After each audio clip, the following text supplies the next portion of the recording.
Okay, I think I've got my camera right. Hello, hello. Good evening.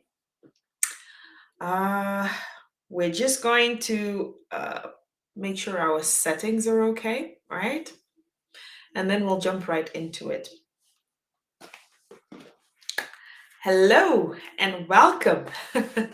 My name is Mary Razemba, your coach and consultant for strategies for legal and safe migration.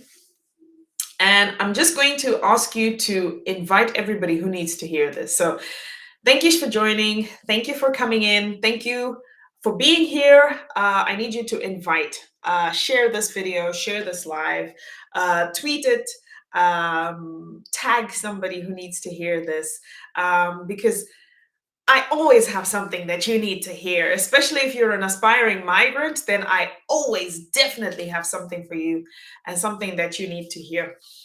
Before we get started, I want to say a big shout out to the boss and his team at Digital Gurus Zimbabwe. They are my plug for technology and for media and content creation. So a big up to my bosses there. I'm just going to activate my chat so I can see you guys' comments. Hello, welcome. Tag somebody, invite somebody, tag somebody. Welcome. We're talking about migration, and in particular, we're talking about where to start. Now, whew, I've got a lot to tell you. And, I don't just talk about random things. I talk about things from my own experience, as well as my knowledge and research. So that's what I'm going to be sharing with you today.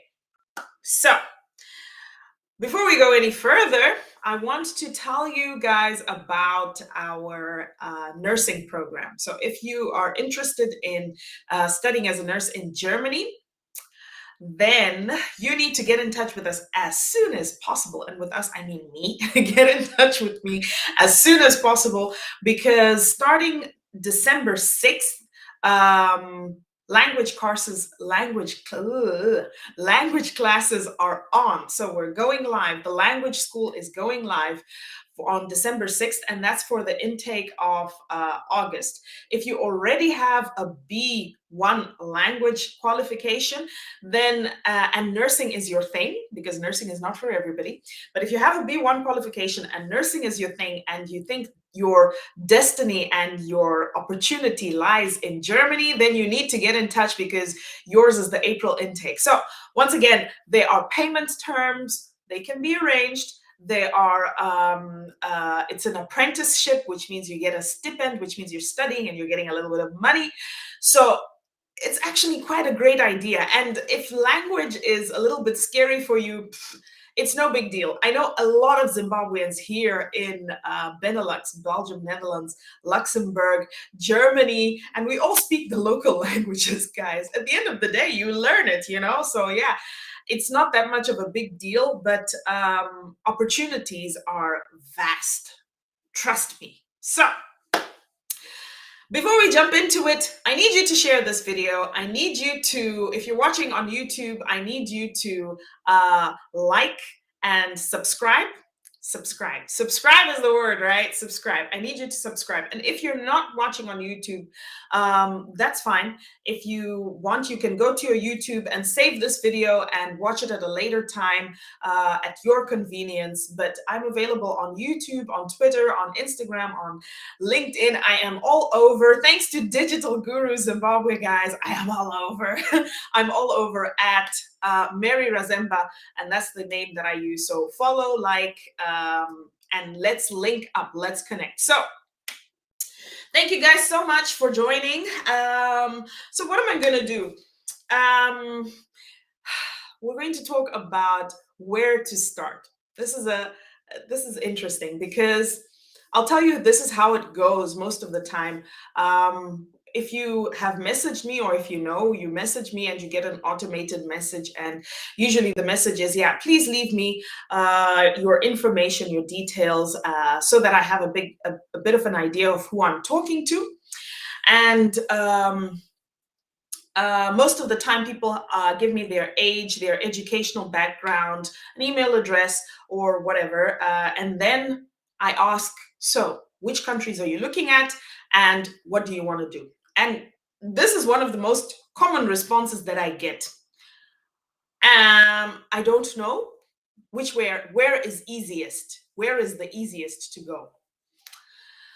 Right. So we're going to be talking about that. We're going to be talking about that because I have some tips for you. I always come bearing tips based on my experience, but I also have some information for you. So you need to like, you need to share, you need to tag somebody, let somebody know that this is going on, that we are live and we're talking about this, and we'll get right into it. So I'm talking about where to start first. Where do you start?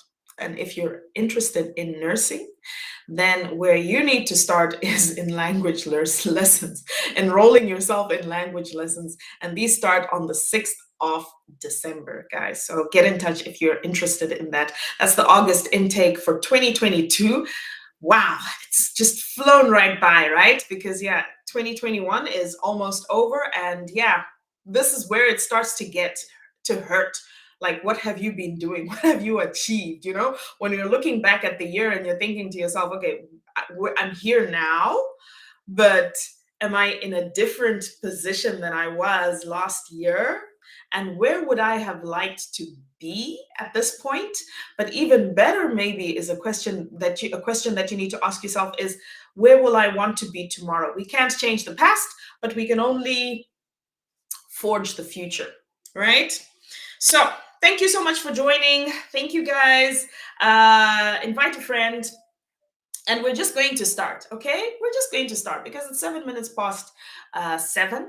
At 8 o'clock, I'm out of here. So we're just going to start. We're just going to dive right into it.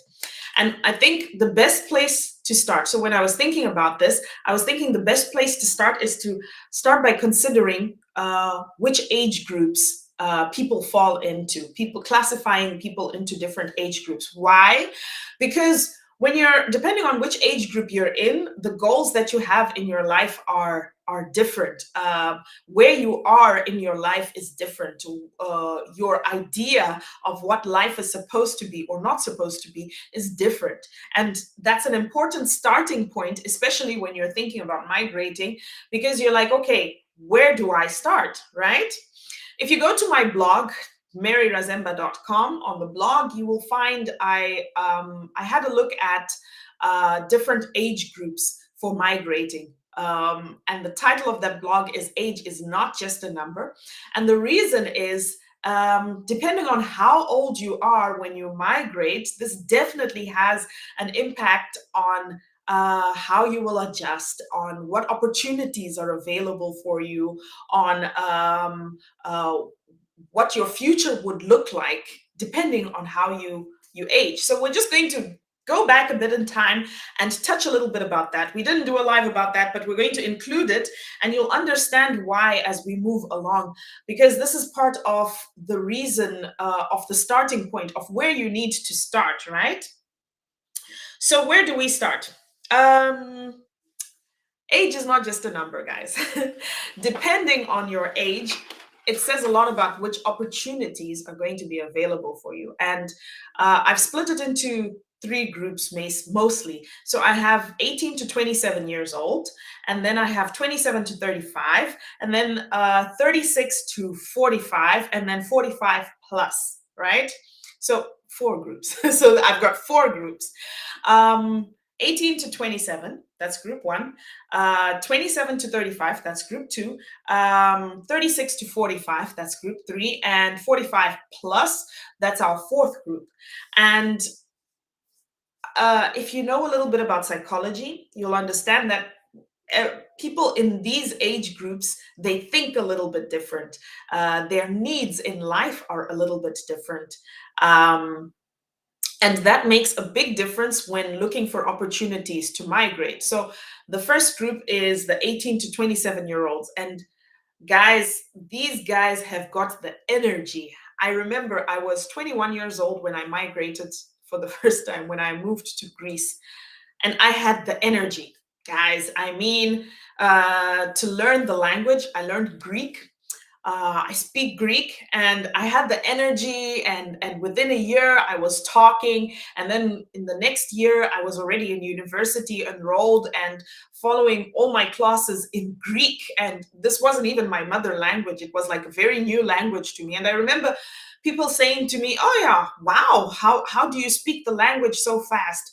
But I was 21. It was because you're young, your brain is really active, and most of the time, if you can focus it, um, you have the capacity to achieve something faster than somebody else in a different age group. So this is the biggest advantage, and you will see it also on my blog. This is the biggest advantage that people who are 18 to 27 are, that they are young, they have the energy, their brain is working super fast, their body physically is at their best, at that point. And I say this because I could go out um, partying a whole night, and then the next morning go to my classes. So that's how that's how on point my body was. Don't ask me to do that right now. But I digress. That's a story for another day. So this is what you have as an advantage, as what's going for you when you're between the ages of 18 to 27.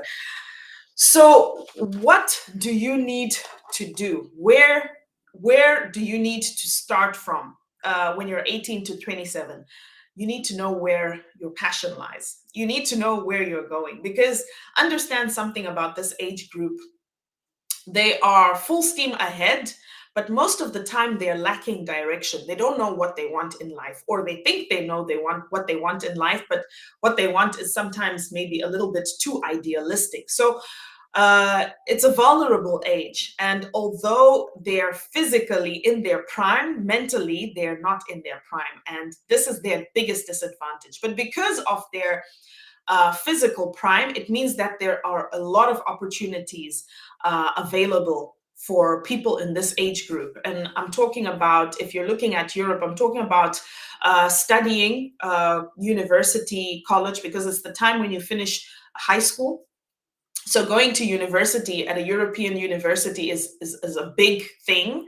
By the way, European universities are way cheaper than universities in America and the UK, and the quality of education is on the same level. Europe has some of the best universities in the world. It's just you have to understand the language, okay? So that you have going for you. That is university, studying at a higher level. And then the second thing is probably the social year. I've talked about the social year in another live, and if you go to my YouTube, you will have an idea about the German social year and apprenticeship. There's a video there, and that will tell you a little bit more about that. And the social year is actually a great gateway for somebody who is in this age group to be able to find an into Europe. Okay, it's volunteer work, and you basically are winning people's hearts and using your energy to win. Okay, so that's the first group. 18 to 27, where you start is by finding out what you like and what you don't like. Career guidance is really the key in this age group when you're talking about where to start. You need to know what you're going to study, what you're going to do with your life, and then go. You have the energy, you have the time. The immaturity will come, but hopefully it finds you already halfway on your way, right? Okay. Second group, 28 to 35. Now, this is by far, I think, the best of both worlds. I'm leaving this age group. This is my last year, last few months in this age group. But I'll tell you something about this age group. We still have a little bit of energy, but I think the biggest plus is the focus. the focus is on point. When you're at this age group, your priorities start to align. You start to know what you want in your life. You start to figure out, okay, this is what I want and this is not what I want, and this is where I'm going to invest my energy. And that's a great thing, because these are your root years. You're trying to build the foundation for your life, for things that are coming. So it's a time to put action, your ideas into action. It's a time to act. If you have gotten to this age, 28 to 35, and you still don't have a degree, now's the time. Go get it. Go and do it. Now is the time. You're running out of time, so go and get it.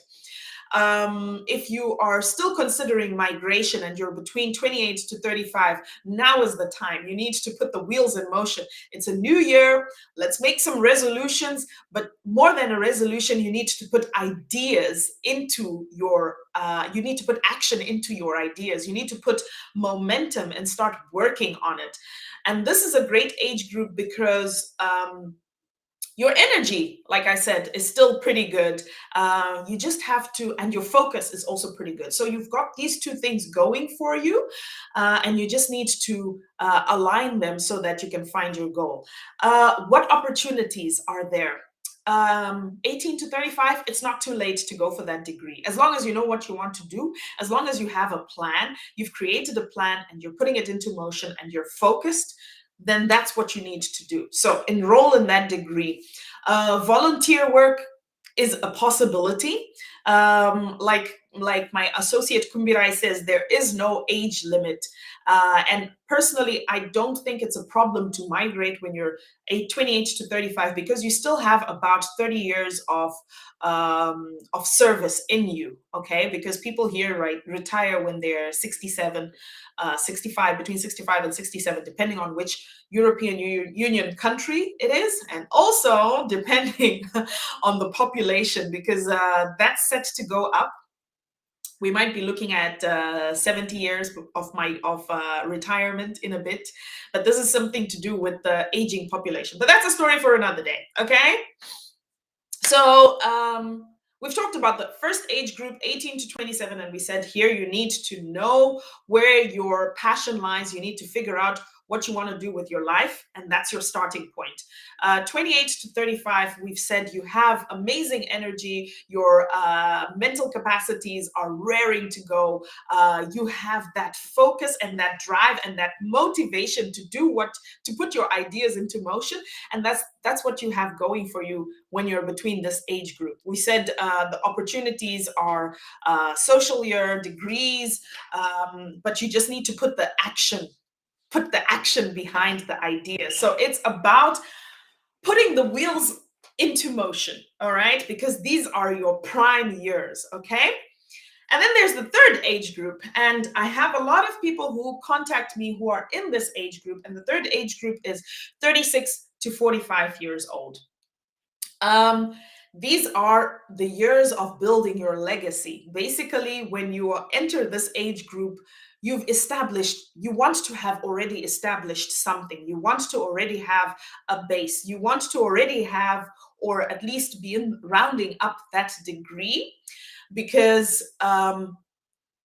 let's be honest, when you enter this age group, your energy levels are starting to drop. Okay, so this is the time where you want to go into building for the future. You want to create something for your children, and I usually only advise people to migrate in this age group if their motivation is for the next generation. Especially when they're getting into their later 40s. It's no longer about you anymore. Understand that you probably won't be, doing vacations in Dubai when you migrate, or in the Bahamas or in Thailand, unless you are highly skilled. But if you don't have that educational base, then you're probably migrating for the next generation. You probably want to focus on building it for the next generation. Like I said, this is the best age group if you are already highly skilled. So if you have already a skill, then you are in the best age group to migrate. So if you have a master's degree, if you have a PhD, or if you have a master's degree and you're migrating as a PhD student, that's the best age group, 36 to 45. So why am I telling you about these age groups? First of all, oh yeah, the last age group was 45 plus. 45 plus, guys, understand 45 plus. I'm looking mostly at people who are extremely high skilled, like you've worked your whole life in multinational organizations, or you've worked your whole life overseas. You are an expat, a career expat, and you know it's basically about moving, you being moved in your function to go and work somewhere else. Then that's something different. You're in a whole category of your own. But if you are unskilled and you are above 45, it's not the time to move. It's the time to look at the next generation and think, who can I move to better their lives? I don't know if you understand what I'm saying, because I get this question a lot. I get people who are in their late 40s, who are in their 50s, who are in their late 50s asking about migration. And I honor that. I think it's amazing that you would actually think about that at that age, but understand that personally, I would not endorse it. I would not say go ahead and do it, because your life will just go is just going to be difficult. It's going to be difficult to adjust to the climate, to the weather conditions, to the work. Guys, people in Europe work. People in first world, they work. And especially when you're an immigrant, you have to prove yourself. So you work 2 times as hard, just because, yeah, you talk with an accent. They're going to look at you 3 4 times because you have dreadlocks. They're going to be thinking, okay, does she know what she's doing? you know so when you are 45 and above, when you are in your 50s, when you are in your early 60s, it's not the time to be moving, guys. It's time to think about, okay, how do I pass the torch forward? I would suggest, if you are in this age group, then you want to think about moving your children and not moving yourself. That being said, we've talked about the 3 different age groups, right? So, guys, I can talk, but I see no comments. I don't know if I'm not seeing comments because there aren't any comments, or if I'm not seeing comments because of my technology. Guys, I'm not so great with technology, but you guys already know this, and that's why we have Digital Guru Zimbabwe, who is my plug for technology, and they have made it possible for me to be able to stream live to you at this moment on 3 platforms, guys. That is cool. All right, I see Notando Pam, and she says no questions yet. I hope you guys are following me. So we started with a broad question. This is the question that I get most of the time. Where do I start, right? And I talked about 4 different age groups, 18 to 27. And we said, you are raring to go. You just need that guidance to be told which way you need to go. But you are set. The world is your oyster. The opportunities are there, and they're countless. You have the energy. You have the drive. Somebody says volume. All right, let's put up the volume here. Thank you for that. Okay, is that better? Can you hear me better? Right. So when you're 18 to 27, you have that drive, you have that energy. You are raring to go, but only thing that you need is guidance. Because I'm sorry to say this, guys, but this age group is, I've been there, by the way. I'm over this age group, and I don't wish anybody to be like me, because woo, I was like a whirlwind, tornado, zungu, you know what I mean? So, all right, 18 to 27, you need the guidance. 27 to 35, you have kind of figured out that life is not going to do all this for you. You know, like the world is trying to tell you to focus, and now you know how to focus.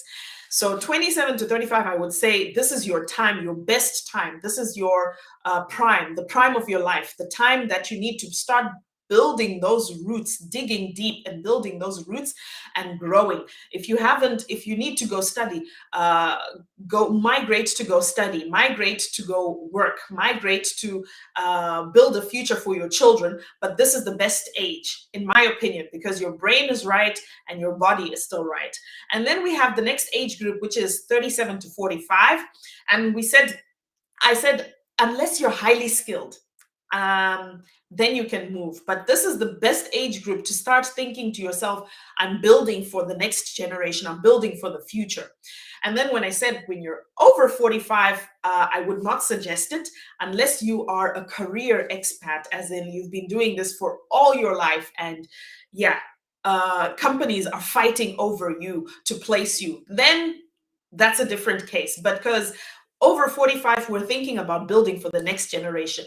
Not you, but maybe think about which one of my children can I send? Which one is the most level-headed that I can send abroad, and hopefully they'll be able to pull the others up too. Okay. So we've talked about the age groups. Now we want to talk about where do you really start, right? Guys, listen, listen well,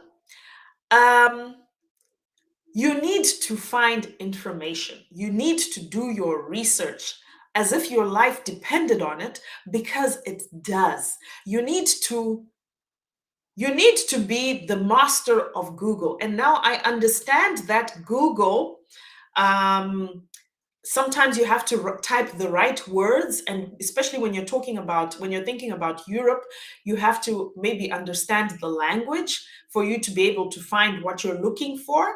But understand this: all first world countries have got their laws, their visa options, their opportunities online. It's just a matter of you finding them. It's just a matter of you looking for them, but you have to be hungry. You have to research. I need you to be hungry for that knowledge. Let one link lead you to the next link, lead you to the next link, lead you to the next link. Trust me, if you become a master of Google, you don't need an agent. You don't need anybody to move you. You can move yourself, because that's the advantage that we have of the digital age that we're living in. The information is there. If you think about going to a university in Poland, if you think about going to a university in Belgium, if you think about going to a university in Germany, all that information you will find online. You just need to know where to look. You just need to search and search until you find it. Okay. So why am I emphasizing this? It's because when I have a consultation with somebody, one of the questions that I will ask is, where do you want to go? What do you know? Where do you want to go? And one of the most disheartening answers that you can get is, chero kuri easy, anywhere that is easy. Guys, if you're looking for easy, then a life in the diaspora is not for you, because easy is not one of the verbs I would use, one of the nouns I would use to describe a life here. Before it gets easy, it's going to be hard. It doesn't matter if you're highly skilled, and ask somebody, okay? It doesn't matter if you're highly skilled or not, but easy is not the word that describes a life in Europe, a life as an immigrant. It's not easy. It's not going to be easy. The only way for it to be easy is maybe if you're being flown over by a company, but then you also face your own difficulties. So do your research. What I can help with, if you tell me that, okay, listen, I want to go to Austria, I can help with searching. I can help with finding out. I can help with calling, for example, because I know where you want to go. and I know what you want to do. You've given me a direction, and then we can see if your profile fits what you intend to do. Because this is also something that you have to think about. If you are, that's why I was talking about the ages. If you are unskilled and you're 45 and you say to me, I'm just looking for somewhere to go where it's easy, I can't help you because number one, I don't know anywhere easy. Number two, you're 45, you're unskilled. I don't know how to help. I don't know what to say to you. So find out first, what do you want to do? That's why I was talking about that age group. You have to narrow it down. You have to narrow down to which countries you want to go to, and you have to really do the research. You have to find out which opportunities are available, which age groups can be helped in these, can have access to these opportunities. Is there an age limit? If there isn't an age limit, you need to find out what you need. Like, and I'm talking about skills. What kind of skills do you need? One thing that I love when you are reading all these government sites is the word except or unless or exceptions, except, because it means if you don't fall into this category, you can um, change your profile or add something to your profile so that you will be eligible. Okay, so these are the keywords that you want to look for when you're reading all this data. And understand this, you can't be lazy to read, guys, because that information is there. Okay, you can come to Mary, but when you come to me and I say I'm charging this per hour, then it should be okay. But if and I understand that money is a barrier for a lot of people, and to be honest, if you can do it for yourself, you can do it for yourself. Why not then just do it for yourself? You'd rather learn how to do it for yourself, because once you get here, nobody's going to do it for you. Remember, I'm saying to you, easy is not a noun that you can use to describe the life of an immigrant. Easy does not exist. All right. Notando says, outside the current popular nurse aid wave, what options do non-skilled or non-degreed people have for migration, especially in the 37 to 45 age group? What could they research on based on your experience as a person in the diaspora? Okay, this is a very good question. I like it because although I talk about nursing a lot, I am a nurse, but I know that nursing is not for everybody. And we are not all born with the gifts of nursing, right? What you need to do, Notando, is go and look at the bottleneck sectors in the country which you want to go. So find a target country and then find out about the bottleneck sectors. What is a bottleneck sector? It means, for example, we have a shortage of, in Belgium, there's a shortage of electricians. There's a shortage of carpenters. There's a shortage of handyman. There's a shortage of some skills that are in short supply, that they are not finding people to fill these positions. And most of the time they're called, this is why you need to tweak your research terms. They're called bottleneck. They're called deficit areas. They are called, what are they called? I'm failing to find the other words, but it's just a group name. It's just a different way of phrasing that these are the people that we can't find in our country. Okay. So if you can find out which sector has this bottleneck, then you can have your choice. But since you're talking about the age 37 to 45, I would like to ask you a question. What is your passion? And that's something that I think a lot of people don't think about when they're migrating, because most people are looking at how can I get out of Zimbabwe quickly? And that's why people talk about nurse aides. Yes, nurses, nurse aides, anything to do with the health sector, anything to do with science, technology, engineering, and mathematics is huge right now in Europe and in the rest of the world. Anything to do with technology, all right, is huge. But you as an individual, what are your skills and what are your talents? Okay. So I'll give you an example. If you are a born musician, for example, did you know that you can get a visa to come to Europe as a musician, in terms of culture, as somebody who's coming to share cultural diversity?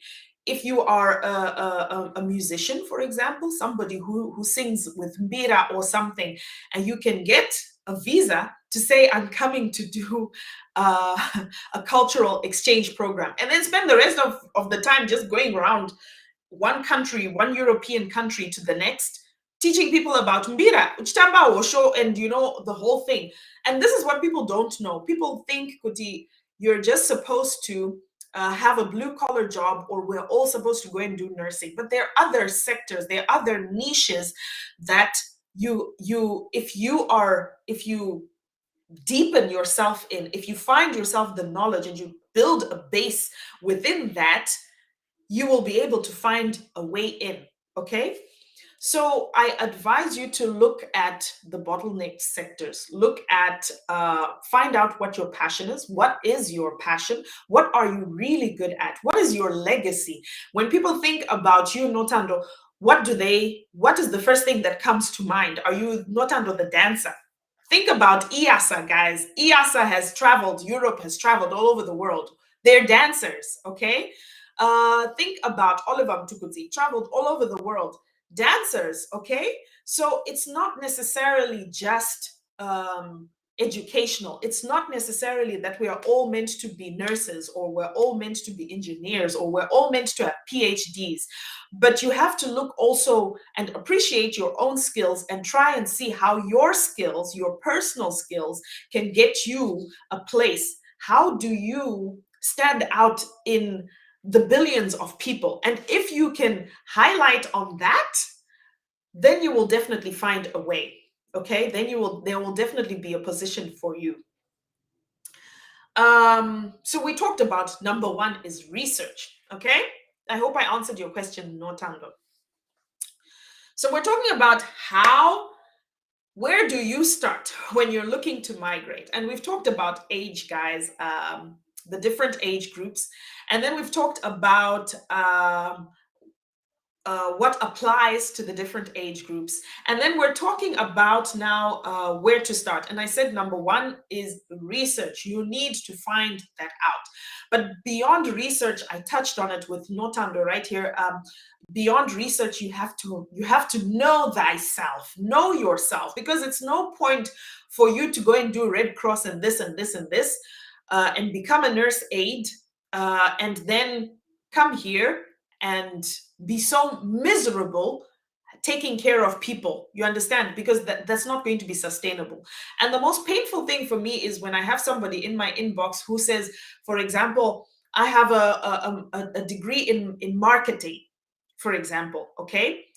And I want to give it all up and I want to go and train as a nurse. And then I think to myself, how can you give up on your gift and want to, do something else? And that's why I was talking about focus, because don't just be taken by the wind. Have your anchor. And what's your anchor? What's your gift? Something else that I feel like a lot of people aren't recognizing is the power of social media. But I will come back on that one. And I always preach on that one. Look at me. I'm talking to you guys on 3 different channels. I'm talking to you from my bedroom and we are communicating. Do you understand that that is a power? Now, imagine if you have your own gift and you have that Wi-Fi, right? You can broadcast from anywhere, okay? And you can share your gift with everybody. So we don't all need, number one, we don't all need to be nurses. We don't all need to migrate. That's also a fact. Some of us can build our livelihoods in Africa, and we don't all have the same opportunities when we're migrating. So that's something that we need to be conscious on. So we've talked about research. I digress, guys. I digress. Hi, Crystal. Um, Sometimes I need to come back to the point because I get so emotional and I get so passionate because it really hurts me when I see people. I understand that things are difficult, right? In Africa and in Zimbabwe right now, especially. Um, I understand that it's very difficult, but um, let's not throw all caution to the wind. I will preach this and I will preach this till the cows come to roost. Please, by all means, do not get a tourist visa and just say, I'm going to go and seek asylum. That's the worst thing you can do for yourself. Let's find a strategy that is suitable for you in your position, with your skills, with your background, and we'll find you a place. We'll find you a way. All right. Let's see what Notando is saying. Could it be that some people are using this Red Cross as means to end, just to say they land with some form of legal status, do the nursing stint, and then get back to their passion? Yes, I understand that.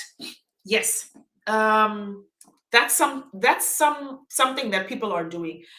It's a means to an end. Yes, but then I suggest that you read the fine print of whatever contract that you will be offered, because most of the time there's a bonding period. So a company will not bring you from, let's say, from Zimbabwe to the UK and say after 1 month, after investing the air ticket and all these procedures to get your paperwork in order, and then you just say, I'm going. It's the same thing with, think about cruise ships as well. They do the same thing. There is a mandatory bonding period. And all I'm just saying is,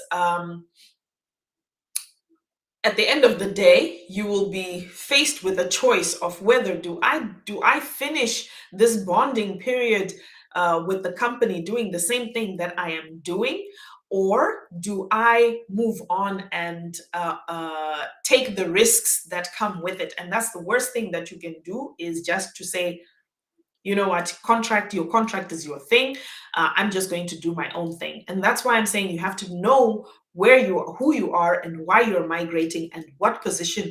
You have to be confident about the position that you're migrating in. And I understand about it being a means to an end, to find a legal stay. But then research, guys, you need to do the research. Understand this. There is no problem with finding an in, okay? If you are 35 and you find your in as a nurse or as a nurse aide, that's great. But if it's not your long-term goal, at least have the idea of how you're going to change this status. At least know the fine print of this contract that you're getting yourself into. Because I will give you an example. I was deported from Cyprus when I was 27. Okay. um I was deported from Cyprus when I was 27. I'm going to tell you guys a little story. So, I was a beauty therapist, and I lived in Greece, and I had a residence permit in Greece. And what I didn't know was that although Greece is part of the Schengen area, when you have a residence permit in Greece, you do not have automatic residence in Cyprus, because Cyprus is not part of the Schengen area. It's part of Europe, but it's not part of the Schengen area. Fine print, okay? So there I am. I'm in Cyprus, and what should have ticked me off was when I entered Cyprus, they stamped my passport. But normally, when I was moving from Greece to, let's say, Belgium or to any other Schengen country, they never look at your passport. They don't. They only look at it when you're boarding the plane, and then the rest of the time they don't even stamp it. There's no stamp. Okay, so this kind of should have alerted me, but I didn't think about it. So I stayed more than 3 months, and apparently I was supposed to only stay 3 months in Cyprus. I started working for as a beauty therapist with some company there, and at the end of the day, one day when I was driving to work, I was being driven to work. We were stopped by the police, and the police notice, oh, there's a black woman in there, let's control you. Okay, so me, I'm so confident that, okay, yeah, my papers are in order. Yeah, I have legal residence in the Schengen area, I'm allowed to live where I want to. And when I showed them my papers, the guy's like, okay, you need to get out, and we need to take you to the police station. And what I didn't, in that moment, it didn't even click in that moment that, okay, I'm in trouble, because I didn't know the fine print of my contract. I didn't know the details of my visa, of my stay, of my residence permit. Not only my legal residence in Greece, but also my legal residence in Cyprus. I had overstayed my time, and if somebody had told me, listen, you can't stay more than 3 months. If I had looked it up, if I had found it that, okay, you can't stay more than 3 months, or if you want to work, you need to change your visa into this kind of visa to be able to work in Cyprus because it's not a Schengen country, I would have done it. But I didn't do either. I didn't do neither. I didn't research, I didn't ask, I didn't check, I didn't. And that's how I ended up being deported. So that's why I'm saying, guys, research is your best friend. Yes, maybe nurse aid is your in, but make sure you read it in and out. That contract that you're going to be given, you need to understand what it means for now, what it means for the future, what it means for your grandchildren, because this is where Europeans are clever, guys, in the wording. They're clever in the wording. When they say, Kuti, Zimbabwe was sold because of the contract Lobengula signed, and he didn't know what he was saying. This is still happening up to today. So you need to be very sure of what you're signing and what it says and how long you're going to have to commit to that contract that you're getting into. Yes, nursing and nurse aid can be your in. Yes, it might be your way into a country, but understand that your life does not end, or your life does not change simply with a residence permit or a visa. So you need to understand the details, and you need to have a long-term plan. You need to know when it's going to end. When are these terms? When are they going to end? And what am I going to do afterwards? It might be a great in, but know the details in and out. Do your research, okay? Abong Indevele says, which countries are you able to help with, and do you charge for your services? Bongi, I am a consultant for mostly the European area. Why Europe? Because I know Europe. I've lived in Europe for 15 years, okay? So I can tell you about Europe in terms of experience, in terms of legislation, because something that we have in Europe is the EU. So this is the beautiful part about Europe. There are national laws and there are European laws, and sometimes what you will fail to qualify you on a national level will qualify you on a European level, and that's always your in. So you have some space to kind of play around with it. Which laws are you going to use to file your permit? Are you going to use European law? Are you going to use national law? So I work mostly with Europe, okay? In other countries, I can give you ideas. I can tell you based on experience, but I am mostly operating in Europe. Do you need to go back after every 3 months? Yes, I think Laureate is talking about Cyprus. Yes. So this is something that I didn't know. That you need to go back after every 3 months. I didn't know that.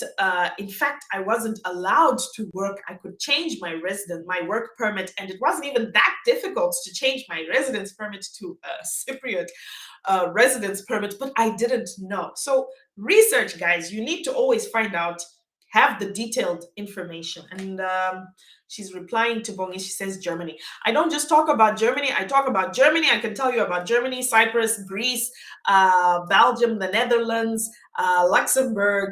I can tell you quite a bit because that's kind of my field. Also because when I was moving, I've moved countries 3 times. So when I was moving countries, I did a lot of research. After this experience, I made a vow to myself that I'm not going anywhere unless I know exactly where I'm going, what I'm doing.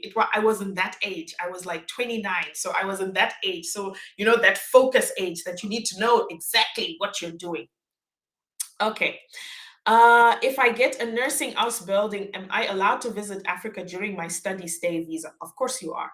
If you are legally resident, if you're legally studying, you are allowed to visit Africa. It's not a refugee status. Understand that the only way that you will not be allowed to visit home is if you're using a refugee status, because you have declared that there's something back home that is threatening your life. So you're obviously not going to go back if that threat is still existing. And if it's not existing, then they will just say to you, then you can go back. So you put yourself in a difficult position, guys.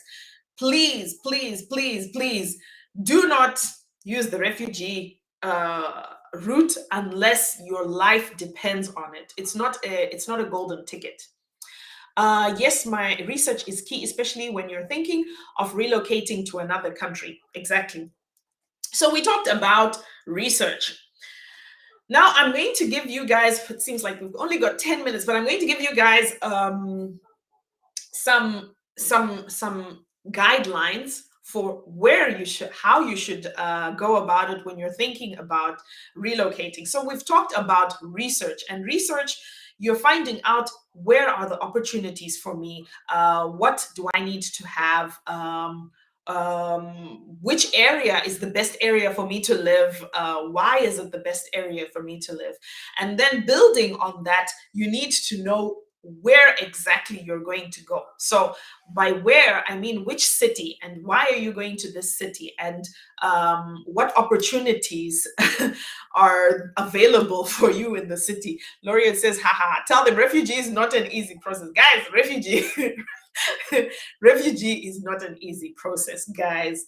If you've ever heard the stories of refugees, it's heartbreaking, guys. And not only what they experience when they are leaving their countries, the real refugees, when they're leaving their countries, but even if you are just saying, okay, this is my only way, and you try and apply for refugee status here, understand that immediately there's a lot of backlash and negativity against you. The moment that you carry around that ID that says you're a refugee, there's a lot of backlash.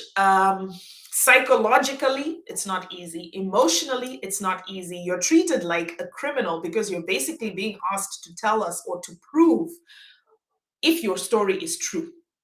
Everything that you do is questioned, and that's not easy. That's not easy. But okay. Thank you, Laureate. You know what I'm talking about. All right. So we said research is key, and then we determine where you want to go. Where exactly is it that you want to go? You need to find out about the area, and there's a lot of stuff that you can find out on the internet, but there's a lot of stuff that you won't be able to find out for yourself unless you know somebody who knows the laws or the spaces there. And that's why I'm your girl. That's why I consult, and that's what I do, because I can give you information on, for example, the Belgian system that you won't find online unless you can read Dutch. That you won't find online also because Belgium has a very complicated legal system. And also because of what I was telling you about, in Europe, there are two laws, especially when they're in the Schengen area. There is European law, which is for all a government for all European countries. It doesn't matter if it's Belgium or Germany or Greece or Poland or whatever. There is European law, and then there is local law, which is the law of the country. And sometimes you need to know which one is your exception. Where does your exception come in? Okay, so some exceptions are local, they're because of the Belgian law or the local law, the Dutch law or the German law, and some exceptions are European law. But at the end of the day, both you can play around with them, and at the end of the day, find your way. Okay, so you need to be specific about where you want to go, specific about what you want to do with your life. We talked about focus, right? You need to be specific about what are your talents and what are the opportunities that are available. I'm going to go back a little bit because I just thought of something. Um, Notando asked me. Notando asked, could it be that some people are using this Red Cross as a means to end to an end and just to land within the country of their legal status? Um, Something else that I wanted to tell you about this, guys, is if you are using, understand that every time you land in a country, every time you migrate, it's going to take you at least 2 years to get used to that country. You understand what I mean? As in, to learn the laws, to learn what's going on. It's going to take you time to acclimatize and to adjust. All right. So why I push for migrating within your niche, within a specific area, and doing what you want to go and do in the first place is because if you are 38, right, and you migrate as somebody who's doing Red Cross, right, and for the rest of it, you have a marketing degree or something, you're going to have to, when you make its career switch, you're going to have to explain to your would-be employer why it was that you were doing the Red Cross. Okay, also understand that in the 2 years that you will be doing this Red Cross or your means to your end, you're not growing. And growth is very important because things go really fast. I'll tell you the truth. When I moved to Belgium 7 years ago, you could still get, no, you couldn't even get money in a bank anymore. Okay, all transactions were online. Okay, and now it's even worse because now you have like a little barcode, a little square thing, a little barcode, and 2 seconds you've made your transaction. That's it. We have like contact cards. You just hold your card against the machine and the transaction has happened already. What I'm trying to tell you is the technology moves fast. It moves fast. So if you are going to do this route that she's suggesting of migrating as something else, only to be able to find your to bounce back into your niche, I suggest that you keep on growing. Don't stop growing, which means if you are a marketing person, then do some online courses while you're doing the Red Cross thingy. Because at the end of the day, if you that gap, you will be left so far behind after 2 years. After figuring out your way in these 2 years that you have been doing this nurse aid, you will be left so far behind that it will be difficult for you to catch up. So what you need to do is, if you're going to use it as an in, then you have to make sure that you are on the side chasing after your end goal. You have your end goal in sight and you keep chasing after it. That's all I wanted to say about that. Right. I think Crystal and Laureate are having a conversation here. That's an interesting conversation. One interview after another, watched their interview on YouTube when they tell their story. I think she's talking about refugees. Guys, refugee is not easy. Please don't, just don't. Let me see if I can find any more questions. Dutch, yakuda kufanana ni Afrikaans. Yakada kufanana ni Afrikaans sounds like a very difficult language. I've always thought twice about Germany, Austria because of the language. Yes, Dutch is actually, Afrikaans is actually a Dutch language. So if you understand Afrikaans, you'll be able to pick up Dutch really fast. Are they easy languages? No, I won't lie to you. Personally, Dutch is one of the hardest languages I've ever learned, but it's doable. it's doable. Sometimes it's about the focus. And that's why I was telling you, it depends on that age group. Understand that if you're in that age group of 18 to 27, your brain is working like 24/7. Okay. My third European language, Greek, I learned when I was 21. It didn't take me long. It was just kind of flowing on my fingers like this. And I could speak it like a native because I was younger. Fast forward 10 years later when I went to learn Dutch. Yeah, my Dutch is not perfect, but do I get my things done? Of course I get my things done. Do people understand what I'm talking about when I am counseling my patients? Of course they know what I'm talking about. Um Sometimes do I make mistakes? Of course I do. On my on my files, the what are they called? Dossier. Oh my god, I'm failing to find the word. But anyway, my reports, are my reports perfect? No, the language in my report is not perfect, but you get around.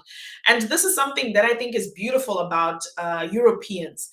As long as you are making a clear effort, they will understand. They will appreciate you because also, yeah, the color, I stand out like a sore thumb. So when I am breaking my Dutch and just going, and telling them, and it's making sense, but maybe the accent is a little bit different, they appreciate it.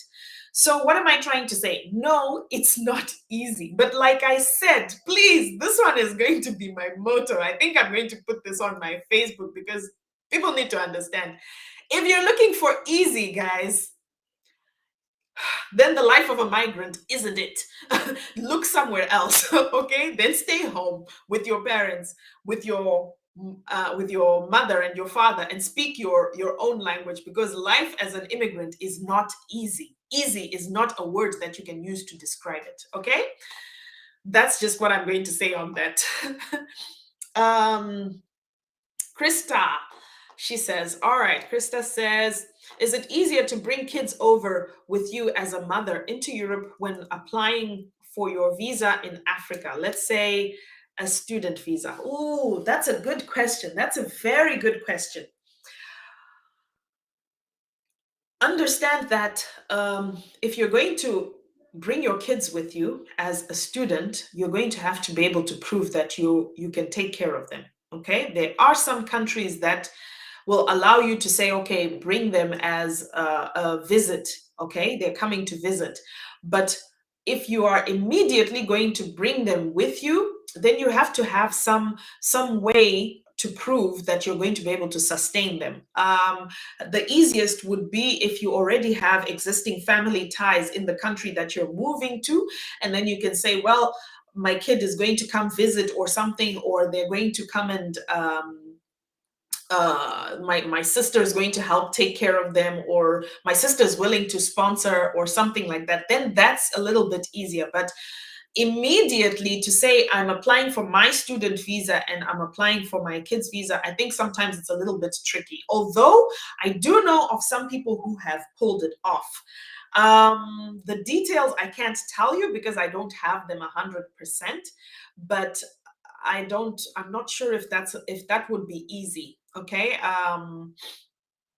to bring your children immediately, I would love that to be a thing, because yeah, it's not easy to be away from your kids. I understand that. So yeah, I will do some research on this one actually. How do you bring your kids with you when you are studying as a student? Let me write it down. Let me write it down, and I will be back. Bring your kids when studying. All right. So let me find out how you can do this, and I will be back, Crystal.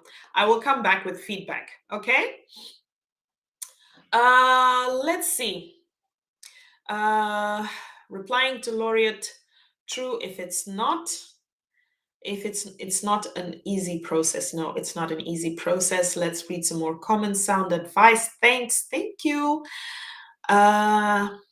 You have to be strong on language. These people respect their language. That's so true. That's so true. We grew up speaking a foreign language. So for us, it's very difficult to understand that um, it's kind of like if day-to-day life in Zimbabwe, if everything was taught in Ndebele, it would be if it was normal that Ndebele is the official country of Zimbabwe, or Shona is the official country language of Zimbabwe, it would be normal. But this is how Europeans are. And the funniest thing is their countries are really small. For example, Belgium is the size of, I don't know, Harare province or something like that. It's really small, okay? So when they talk about, but they're very proud about their language. So when they talk about respecting their language, when you come as a foreigner, they expect you to at least make the effort. And when you show that you're making the effort, then they're really chuffed and they're happy with you. So yes, Laureate, is it strictly Dutch once you start studying and working in Germany? Yes, everything is, and it's not Dutch. In Germany, they speak German or Duits. And Dutch is something else. Dutch is the language of the Netherlands and Belgium. It's very complicated, guys. It's very complicated. Like I said, the countries are this small, but they're very proud of their languages, okay? So the Germans speak Duits. The Belgians speak Flemish, although it's a dialect of Dutch, which is what the people in Holland speak. So it's very complicated, all right? But yes, understand that everything is going to be in that language. So you go to the bakery, everything is in that language. You walk down the street, the road signs are in that language. You walk down, you read, you get a bill, it's always in that language, unless you have asked for it to be sent as an email and they send it to you in English. Everything is going to be in that language. But that's the beauty of it, is that once you are in Germany, you learn the language faster. You get more used to it, so it makes it easier. Like I said, easy is not the word, but it's doable. It's definitely doable. Okay, let's move on. Okay, great. Thank you. They do speak English, some of them, but they're not too proud of their languages, so it's best to learn the language. Listen, they will speak English unofficially. They will speak English unofficially, unless you are working at some very tourist destination or tourist place, or let's say Amsterdam. This I found very interesting. People in Amsterdam speak a lot of English. Okay, most of the time, the language that you're going to hear the most is English. But Amsterdam is a tourist city. It's the capital of Holland, but it's a tourist city. Everybody comes into Amsterdam. Most of the time, it's the hub for expats, and that's why they speak English. Right. Guys, it's 5 minutes, it's 10 minutes almost after 8 o'clock. Duds. Yes, that's the correct spelling. I think that's the correct spelling. Yes, that's it. So let's recap.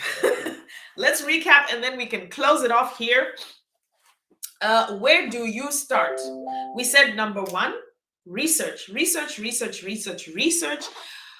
Know what you're doing, why you're going there, what you're going to do when you get there. Know the details of the type of permit that you need to have. Know the type of visa that you need to take, which will allow you to change it to a permit. Know yourself. Know what are your skills, what are your capabilities. If you can't stand blood, then there's no reason for you to go and take a nursing apprenticeship.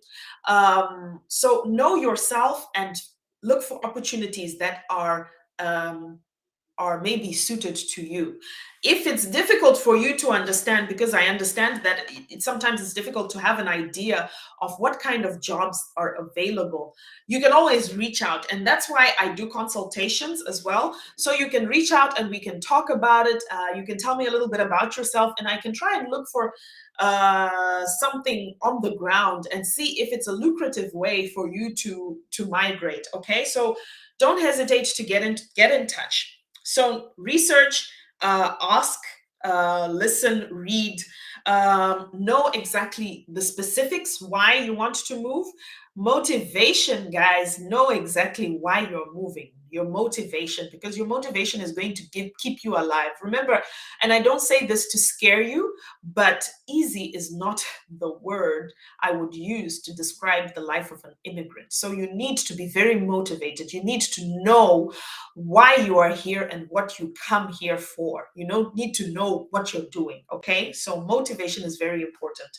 um Realistic. Be realistic. Is it realistic for you to think you're going to migrate at 45 to be a housekeeper? I don't think so. So let's be realistic when we're looking for these opportunities.